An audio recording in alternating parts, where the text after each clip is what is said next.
everyone. My name is Ritesh. I am from Teach for India's class. I am in fifth. I'm in fifth grade. Fifth grade, and we are here from Music Basti. Music Basti. We are singing two songs. In our Dreamland and Ori Chiriya. So good evening everyone. My name is Ritu and today we will sing two songs, and our first song is Ori Chiriya, which is in Hindi and it is composed by Ram Sambodh. And our second song is Dreamland, which is composed by us, and its theme is peace, love and unity. We hope that you will love our song and enjoy our song. Thanks.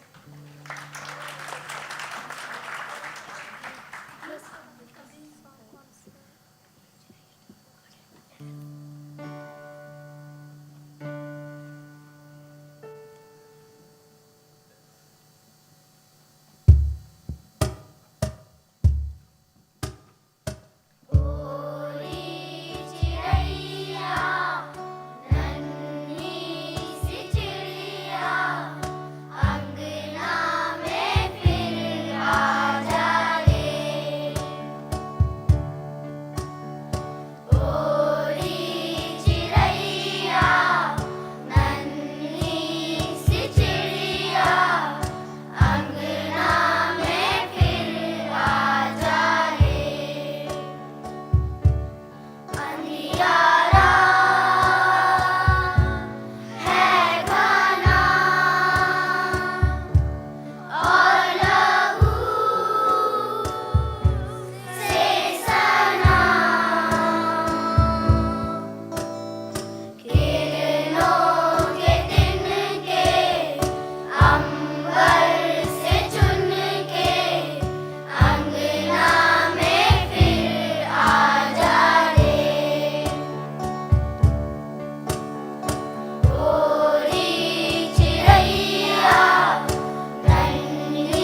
Thank you so much to the Music Busty group. They've really inspired us all, no doubt, this morning. A really incredible performance from them, and no doubt the panel will draw on the voices that they've given themselves, that was helped to give to them, and for them to realize their dreams. They just spoke about their dream world. So if you could just remain seated, though, we're about to begin our discussion, and that'll take about 5 minutes. I'll call some of our speakers up onto the stage, and then we'll take it from there. So, I mean, what's incredible about the panel that we have is they're really on the front lines of fighting to get some of the most disadvantaged children into schools. 6 million children in this country don't go to school. 2 out of 5 drop out of elementary school before they can finish. So the statistics are alarming, and our panelists are all really on the front lines of that. So if we can just get these chairs up onto the stage, and then I'll call our speakers. But who better to tell us about all of this than Faith Gonzalez, for example, who's the founder of the Busty Music School. She founded the school in 2008. And Faith, thank you so much for giving these children the hope that they have, and we saw that inspiration there on their faces. And then we have Urmila Chowdhury, and Urmila's been in the education sector for about 30 years. And again, she works with communities, with their parents, with the children, and the various people to make sure that children remain in school. Chris Gopal Krishnan, he's the chairman of the Axelor Ventures. He's in the private sector and really helps startups through his funds. So he can tell us about the impact of education on the private sector and really give us a perspective of the importance of training and research. And Vineet Nair, he's the founding chairman of the Sampark Foundation. And the Sampark Foundation has really impacted 7 million children in 76,000 schools across the country. So he's got some extraordinary stories to tell us about ways in which you can keep these children in school. So if I can please call on our speakers to come up onto the stage now.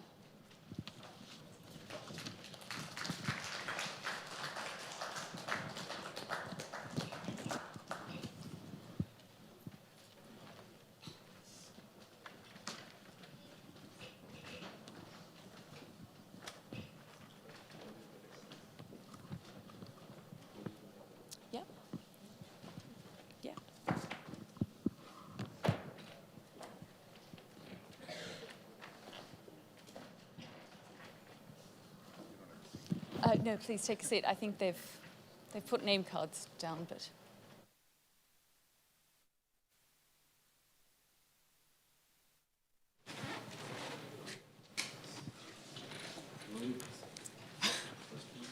Yeah.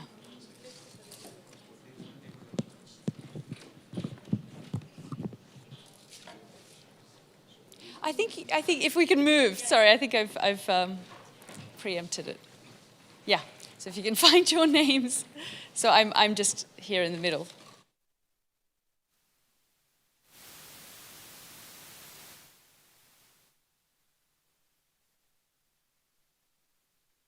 Yeah, that's fine. Don't worry, it's fine.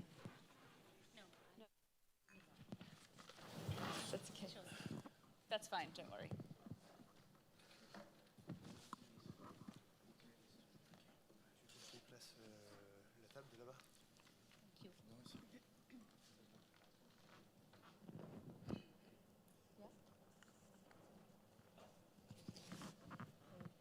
The logistics out of the way so we can begin the session.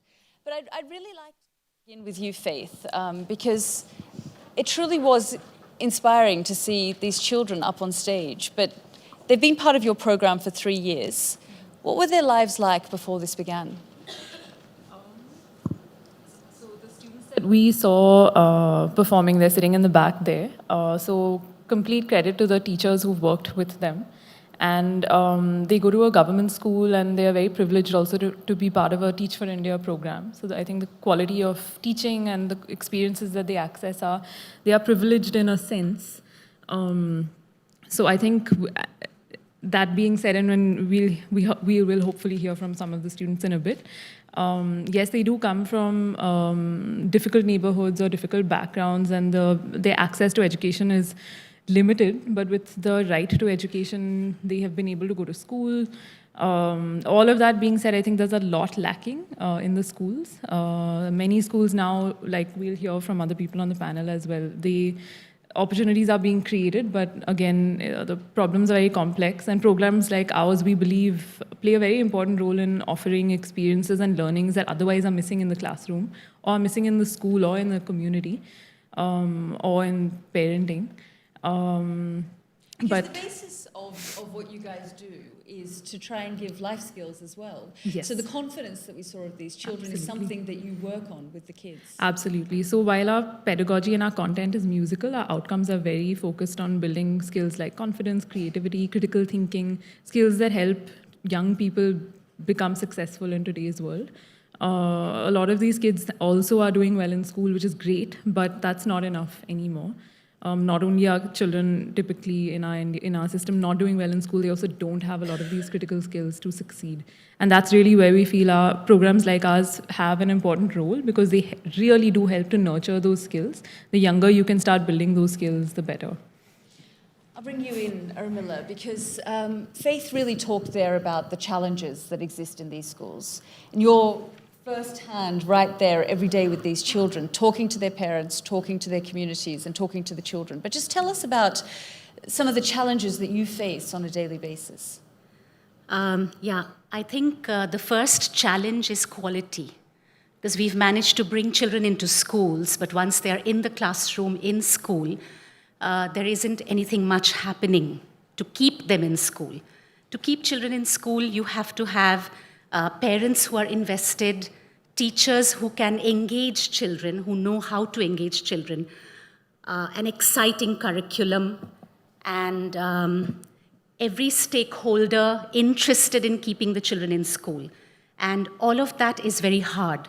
So why we started working in partnership with government, with the municipal corporation, is that they had a series of failing schools where they were finding it very hard to bring up enrollment. In fact, children were leaving schools. Why were they leaving? Because there wasn't anything much happening in school.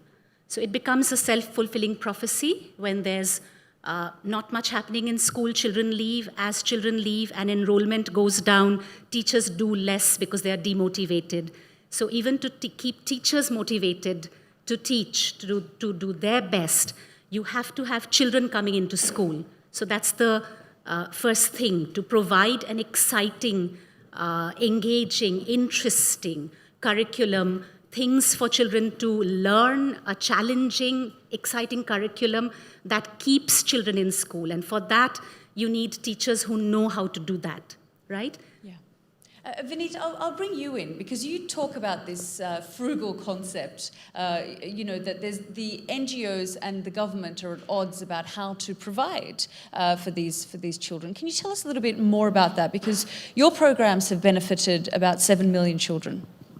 So first, I'll look at the numbers. You talked about 6 million children are out of school. Actually, there are 144 million children in the schools, in about 765,000 schools. And if you go by different reports, including the government reports, 50% of grade 5 children do not recognize numbers beyond 99, cannot construct simple sentences in local languages. And therefore, the motivation to stay in school will keep going down, predominantly because you're not understanding what's happening as you're progressing from school to school. Now, when we at Sampark Foundation started looking at this problem, we saw this problem of a scale problem, because there was some fantastic work which was happening in isolation in certain cities, in certain schools, in certain districts. But I think the problem is of 144 million children. So the question was, how do you scale? And the scaling question brings in corporate life, when you look at Steve Jobs or when you look at even Mahatma Gandhi's innovation of non-violence to try and get independence, the issue comes down to innovation. What is that singular innovation which you can bring in? And given the size and scale of the problem, it has to be frugal in nature, because every innovation will be multiplied by 144 million. And that is the time we said that we can't do teacher training, predominantly because there are 3 million teachers, most of them are 10th dropouts or pass-outs. To try and enhance their teaching capability will not happen, so therefore they will not be able to hold the interest of the child. The only way to do that is to do some experiments like this, which will fail the scale test, because if we have to go to 765,000 schools. So we cannot take computers there. A, it is very expensive. B, there is no electricity. So therefore, we came up with this audio box with a battery life of about 3 months. We were inspired by Vidya Balan's voice in Munna Bhai MBBS saying, "Good morning, Mumbai." So we put in song, dance, music into their audio box in a Bollywood style voice to teach maths and English along with three-dimensional kids. We trained the teachers for 2 days, and the teacher became the mascot, Sampark Didi. She took this kit of goodies to the children, and suddenly the class ignited. Suddenly there was interest, there was song, there was dance, everybody was learning, and the pressure on the teacher went down because all concepts were taught through song and dance, through this Bollywood voice, and she just had to do the exercise. So she was getting trained while this was going on. So initially launched in 5,000 schools, and then we went to 15,000 schools, and now we are in 76,000 schools, touching 7 million children. And we hope we will reach to 20 million children pretty quickly. The other issue is that, is the government interested in education transformation? The answer is yes, but they don't have the resources, because 90% of their expenditure is going into salaries. They can't do anything about it. They can't hire more para-teachers, and therefore they don't have the resources to bring about education transformation. So if we create more and more idea labs to make going to school an interesting opportunity for children without too much resource intervention, I think we can solve this problem of 144. You've given one example of the music box, but something that Urmila was just saying, there just is lacking in any kind of quality to engage these children, keep them. So sometimes I think when the global community looks at India, they think, okay, it might be an issue of labor, that's why the children are being taken out. Or it might be an issue of toilets, that young girls don't have access to sanitation. And while all of these things are correct, it's also eye-opening to know that it's actually about quality as well. That's true, and to give you a statistics, remember I told you that the government statistics is that 50% of the children, 52%, do not recognize numbers beyond 99 in grade 5. Our statistics, which is done by an independent party in 4 states of Jharkhand, Chhattisgarh, Uttarakhand, and Haryana, is the fact that in grade 2, 82% can do division and multiplication today, and construct 100 English sentences without problem. So the quality will improve dramatically if you make the classroom transaction interesting and make the teacher the hero and do not take the teaching away from the teacher. So do everything to enable that interaction to be attractive rather than remove that teacher, because we cannot replace 3 million teachers. Well, you're sitting beside someone who is self-taught and self-made. Arti, आप एक slum में बड़ी हुई, आप अपनी कहानी बोल सकते हैं? जी ज़रूर. Last 9 years, I failed in 10th standard. I was a school dropout girl because मेरा बर्थ प्लेस ही स्लम एरिया है, और सिचुएशन ये था कि मेरी पेरेंट्स भी एजुकेटेड नहीं है, और चौल में कोई बताने वाला नहीं है कि अरे आप ऐसे पढ़ाई करो, तो नो गाइडेंस, नो सपोर्ट. और उसी टाइम मेरे पापा का जॉब भी छूट गया था, तो उसी दौरान मुझे 10th स्टैंडर्ड में बहुत सारे प्रॉब्लम्स हुए थे क्योंकि बोर्ड एग्ज़ाम था, और फिर फाइनेंस नहीं था, कोई गाइडेंस वाला नहीं था, तो इसके कारण वो सिचुएशन में मैं फ़ेल हो गई. और फिर मैंने सोचा कि मेरे पढ़ाई के लिए कुछ काम करूं, लेकिन मेरे पापा ने बोल दिया था आपको पढ़ना है, काम नहीं करना है. So my father is not allowed to go any outside and work. So I decided work and earn, मतलब मैं खुद अपनी पढ़ाई के लिए पैसे कमाऊँ. तो मेरे चौल की कुछ लेडीज़ नेकलेस, बैंगल्स, टिकली बनाने का काम लाती थी. So I decided to making necklace. फिर मैंने I was making necklace and every day I was earn money only 9 rupees. So वो मैंने 3 साल काम किया और 1 साल टेलीफोन ऑपरेटर का जॉब किया.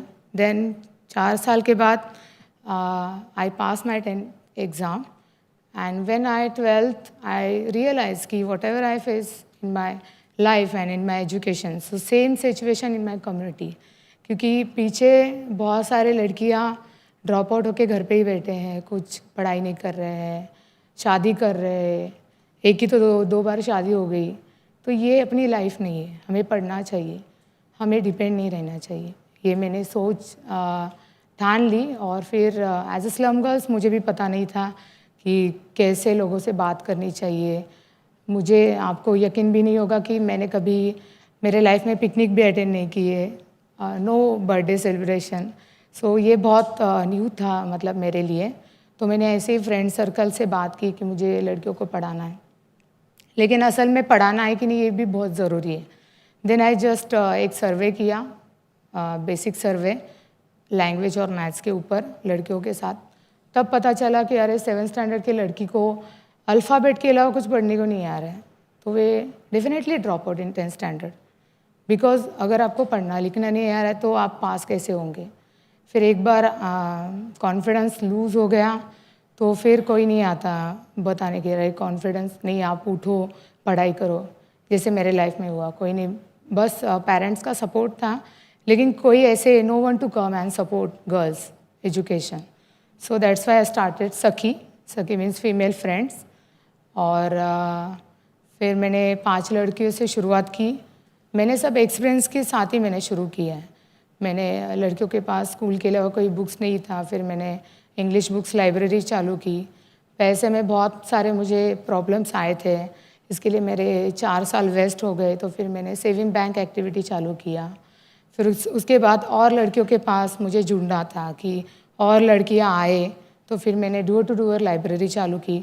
घरों घरों में जाके लड़कियों के साथ में बुक्स बांटती थी.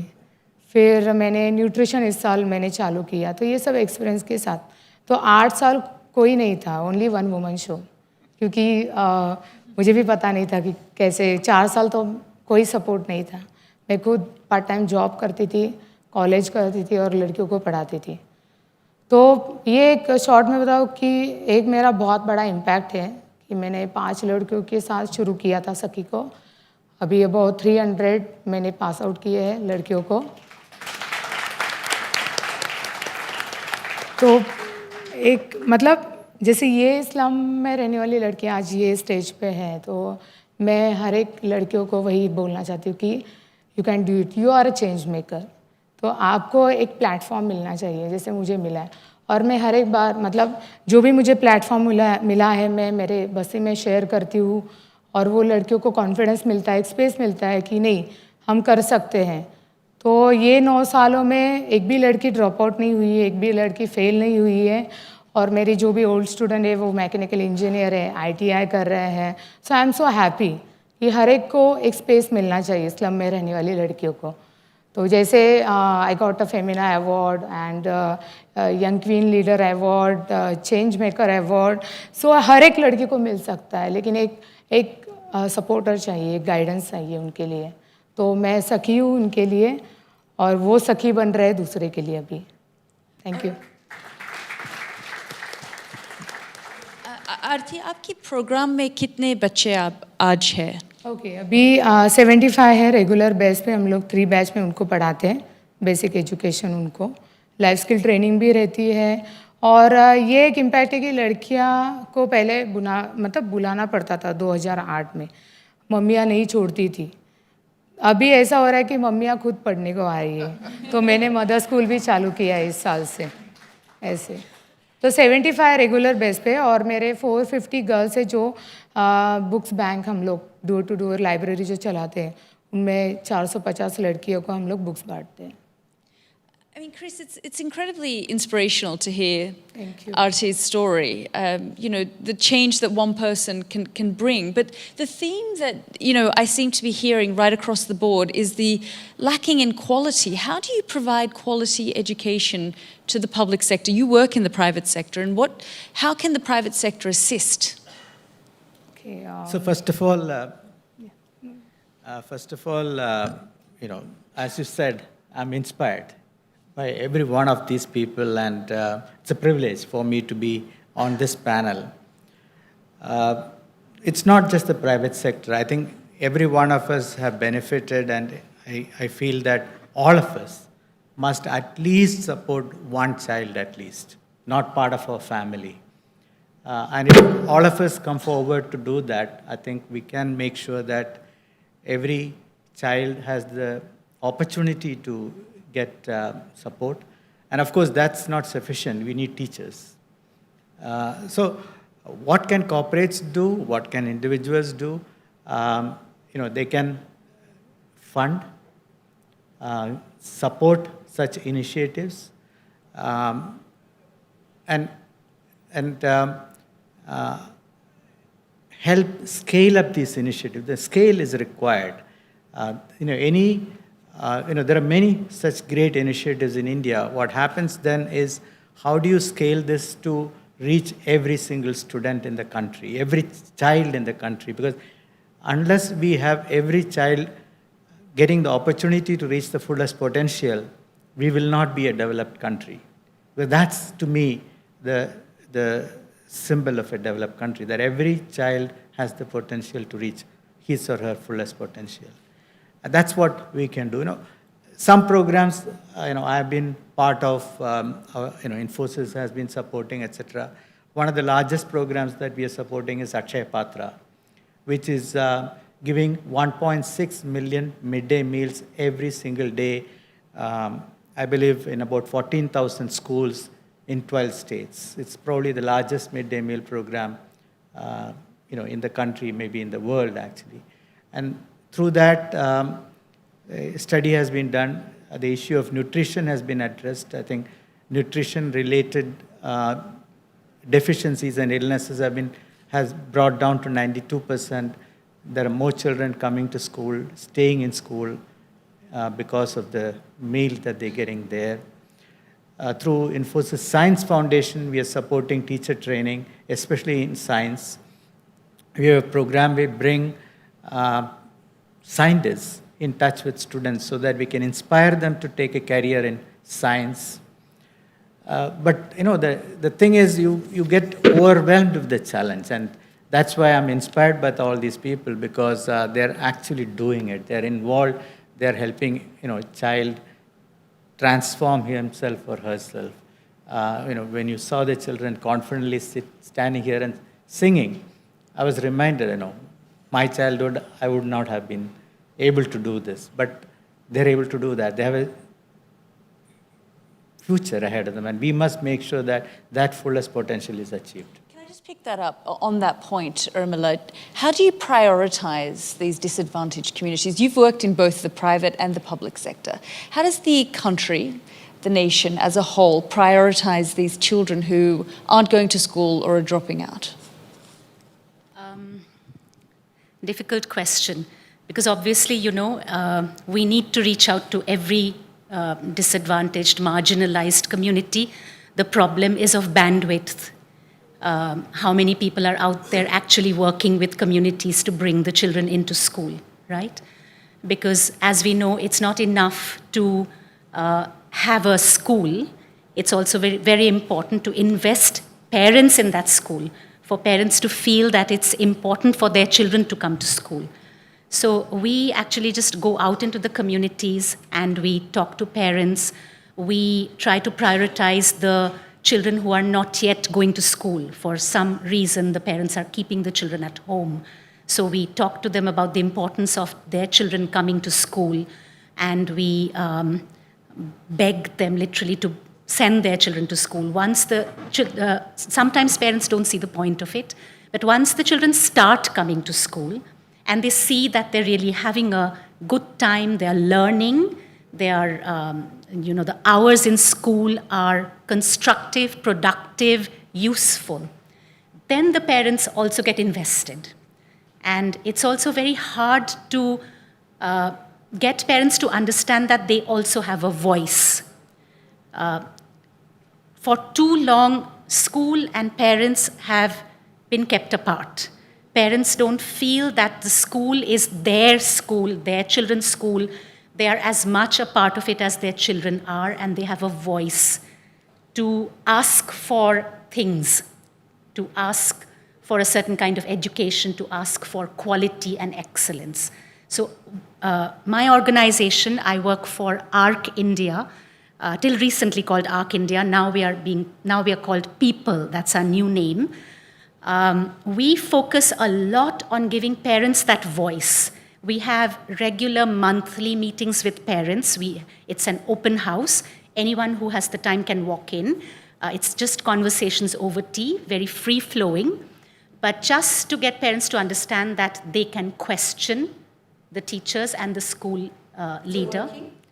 It's working very well. Initially, we just had maybe 20, 30 parents turning up. Now we have so many parents who want to be a part of this Chai Pe Baatcheet. Yeah. That we've had to have, over a period of a week, groups divided, because, you can't have a meaningful conversation if it's too many people, right? It also becomes a forum for parents to exchange ideas on their aspirations for their children. So we worked a lot to just invest parents as well as motivate teachers and make the curriculum exciting, enriching, and that's where Faith has also been a huge amount of help because, her program is being run in our school. How much, Faith, has art and technology helped in engaging with these young kids to stop them from being bored, have them come to school, for them to want to come to school? I think it plays an important role. I mean, in ARC, we have all of our classes actually after school hours.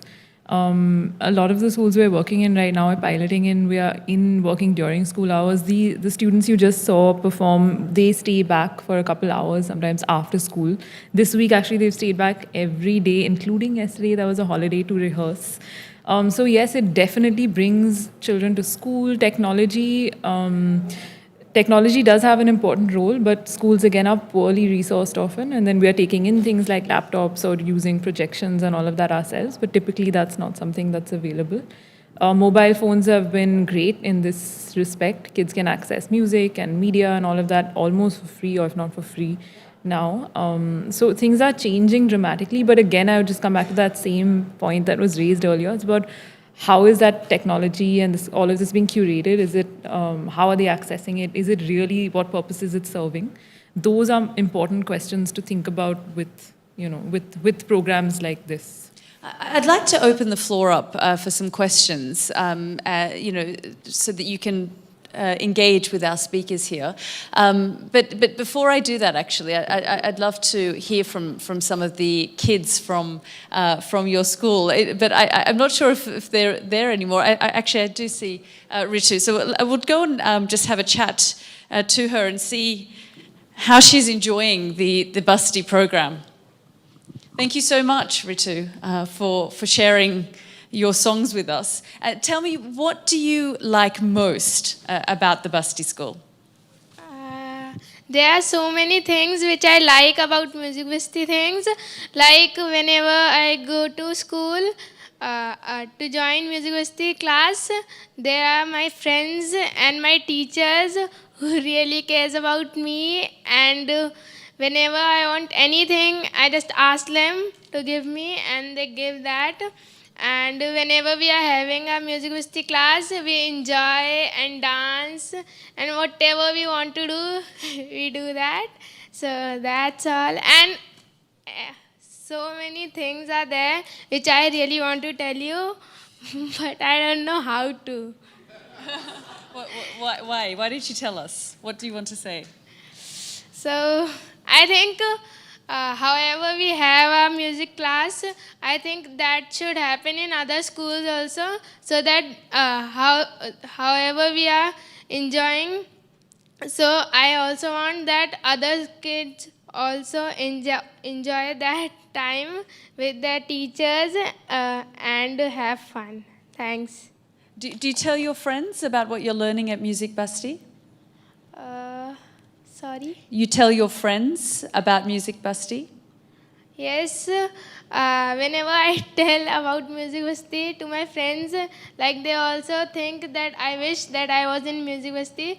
So whatever fun you are having there, I wish I would also have there. Great. Thank you so much, Ritu. I might come over here to Ritesh. Ritesh, can you tell me what did you enjoy most about today's performance?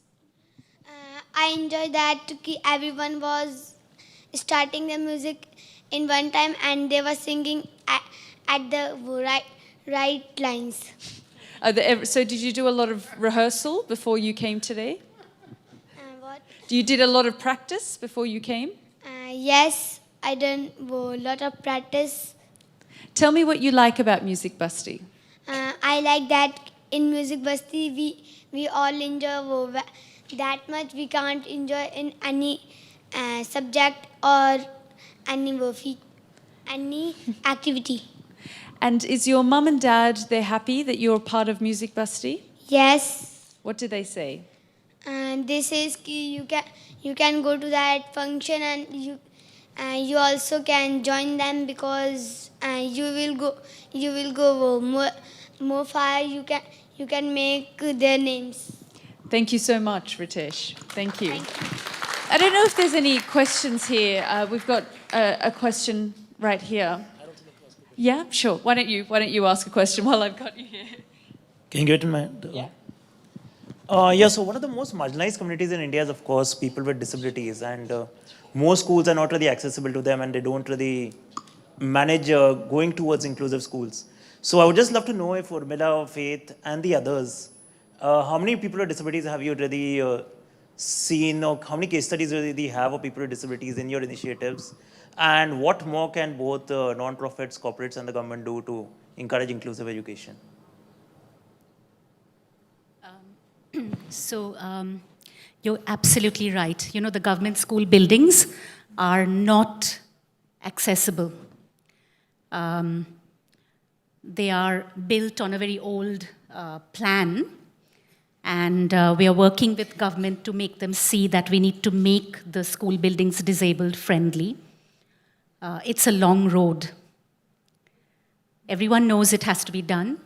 Everyone says the right things, but actually to get the project approved, signed, for things to happen, there are so many government schools which have already been built according to a certain structural plan many, many years ago.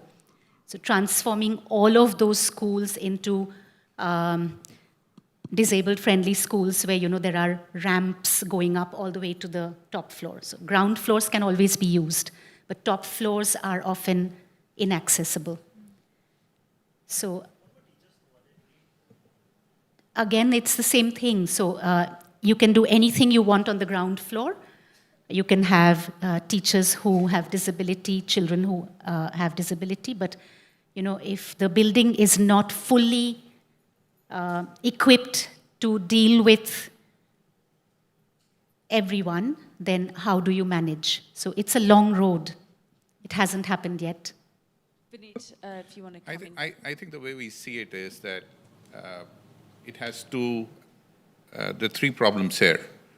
Number one, the government is really not interested because the community number is small compared to their vote bank. And they have their hands full with all sets of problems, so this problem has not become center stage for them to try and resolve.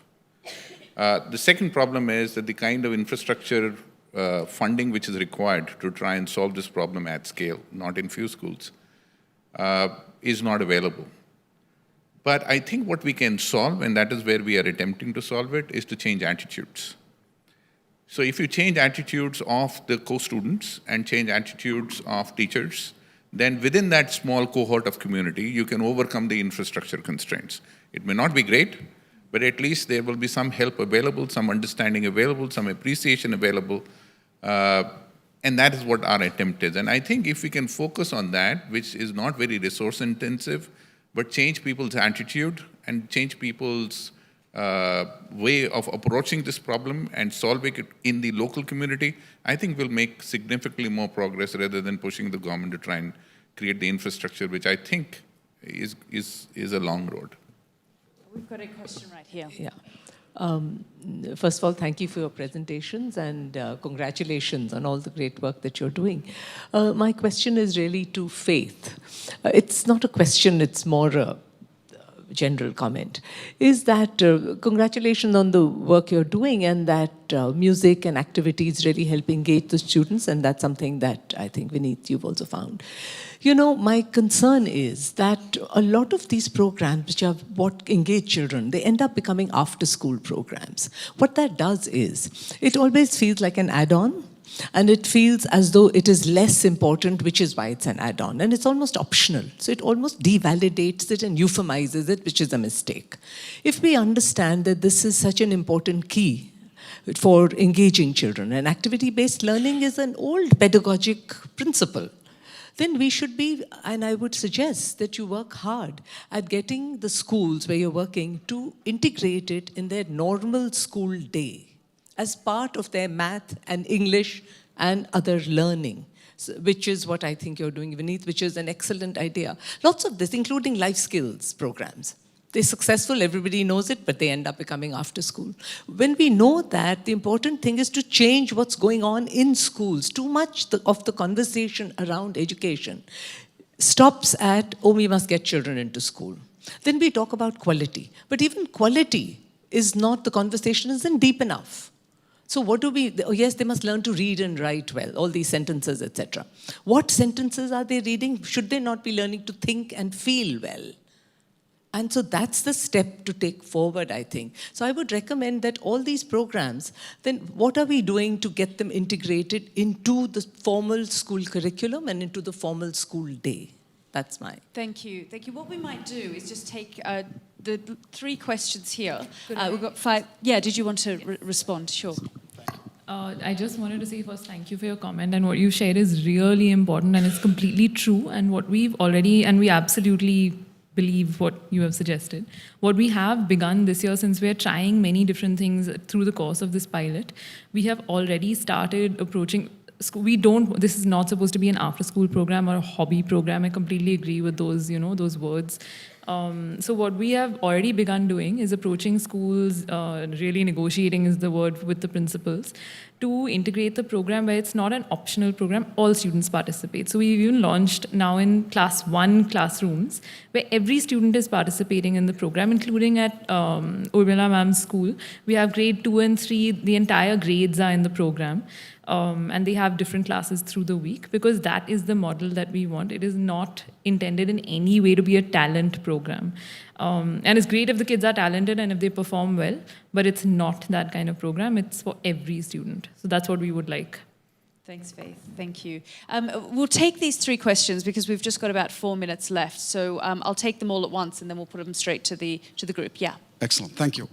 Firstly, extremely inspirational to see the children and all the contribution that every one of you are making towards what I feel is really the ultimate leveler of society. My question is to Mr. Nair and Mr. Gopalakrishnan, who've built very successful corporate careers and now have gone back to giving back to society. India maybe at times gets unfairly accused of, or Indians get unfairly accused of not giving back to society enough. What's your take, and how do we make giving back to society a sexy thing to do, something that people should be feeling very good about? I think there is a change, but I think it's also cultural in India that even when we do give back to society, our tendency is not to talk about it. And how can we make that change? Because that viral effect can create a huge surge in the resource-constrained environment that India is. And Mr. Nair, as you rightly point out, government is focused on so many other different things. I think it comes back to society at large to solve for this very basic challenge. Yep, so the question is, how do you make giving back? I love the comment three quick comments. Number one, we as Indians know giving better than anybody else in the world because our mother has been saving that 1 rupee from the 10 rupees, under the mandir, and that goes to a poor man or a poor cow or a poor mandir. So we know how to give better than anybody else. We don't know how to talk as well as everybody else. Point one. Point two, the richness in India is new rich. IT industry has created a lot of new rich. Pharma has created. So therefore, more and more people are coming out of the cupboards and doing more, right? So you will see them more and more as more and more people get the kind of wealth which is there in the West. As industry does well, more entrepreneurs, more startups do well, you will see more and more people coming out of the cupboard and really contributing to the places where they should contribute. I think the third aspect I just want to add to you is it's not just the wealth, it's also the time. I just hope they give up when they are 50 or 40, they give up their corporate life, they've earned their millions, we need time. These ideas are brilliant, what you're seeing on the stage. We need them to take this, they know how to execute it at scale. They should take this, they should collaborate with Music Basti and take it to 765,000 students. So that's what I'm hoping will happen because money, will come. Today or tomorrow it'll come. But their time will not come. We need that intellect, we need that talent, we need that innovation to come into the social sector. Chris, did you want to respond to that as well? See, it will happen one school at a time, one student at a time, and that's why I said, every one of us must get involved. Time actually is more valuable than money. Money will come and go, you can earn it again. Time will not come back. So I firmly believe that somebody giving time, which takes it away from their family, friends, their hobbies, is actually more valuable than money itself. So we must give, and the change will happen at one school at a time. Government has the ability to scale. Private sector may have, but does not have. So can we now, one by one, change every single government school? Because that's where, unfortunately, the disadvantaged students go. All of us focus on private schools. I'm a product of government school. I've never studied in a private school. I went back to my school, it was going to be shut down. I was, so saddened that I said I will try and help rebuild this school. In the last 3 years, a lot of effort, we have been able to convince and help transform the school back. Now most students are coming, they have electronic classrooms, and suddenly the school has been transformed. I think we need to get involved and make this change happen, one school at a time, one student at a time. Thank you, Chris. We're actually run out of time, but I'm sure you can ask our panelists some questions at the end of this session. So we've spoken about the importance of quality in these schools, engaging with the community, teachers, as well as the students. And also we've seen firsthand and witnessed the importance of the arts in motivating these students, giving them the confidence. And I think we've come away from this with some great suggestions as to how to spread this across the country and get more children in schools. So thank you for joining us here, and please thank our panelists for all their fantastic comments and suggestions.